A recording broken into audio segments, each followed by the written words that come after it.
essa coisa, Rômulo, ela é tão forte, né, no ambiente do TPM, o reforço do trabalho em equipe, tanto que não se fala, não é uma coincidência, perdão, falar da estrutura de grupos de trabalho superpostos que vem desde a alta direção até a conexão com o grupo autônomo, né? A metodologia nos oferece uma perspectiva de que todos esses são grupos de trabalho. Verdade. Todos têm que ter um trabalho em equipe. Então, de certa forma, o questionamento que foi feito, né, sobre nichos, né, acho que foi o Rodrigo que fez esse questionamento.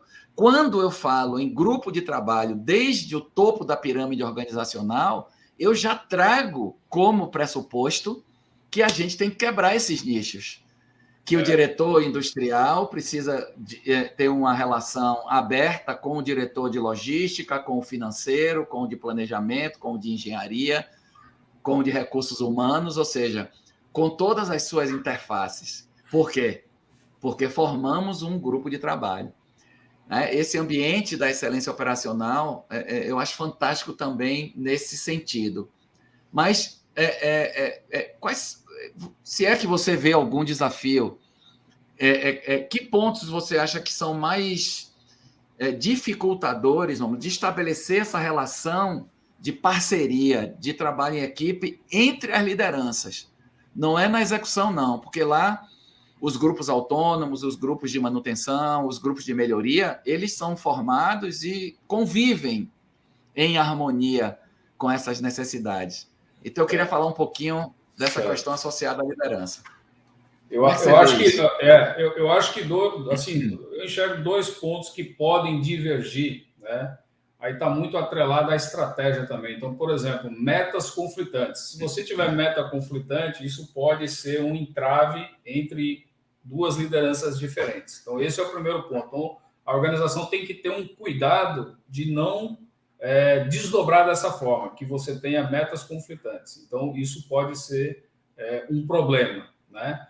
E se você tiver a liderança máxima daquela área também não engajada, não entendendo o método, isso também gera um conflito. Então, o alinhamento ele tem que estar por cima, igual a gente falou. Então, o número 1, a gente tem a felicidade na Raimundo da Fonte, de Lisbelo, que você conhece, que é o nosso CEO, que conhece a metodologia, né, acredita na metodologia.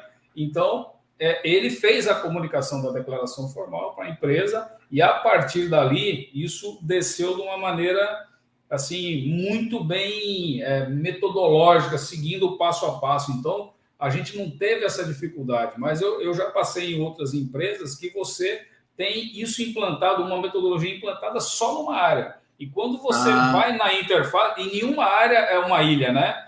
Quando a gente fala, por exemplo, em produtividade, todo mundo quer produtividade, mas a produtividade, ela permeia todas as áreas. Agora, como é que você vai implantar uma metodologia, né, querendo uma produtividade só na área industrial, se você não tem a área de logística engajada, né, a área de planejamento de PCP engajado, você não vai ter sucesso, você vai ter rompimento, você vai ter problema nessa conexão. Então, o ponto é esse, o ponto é o engajamento, o entendimento, né? E não pode ter metas conflitantes, senão você vai gerar um ponto de atrito.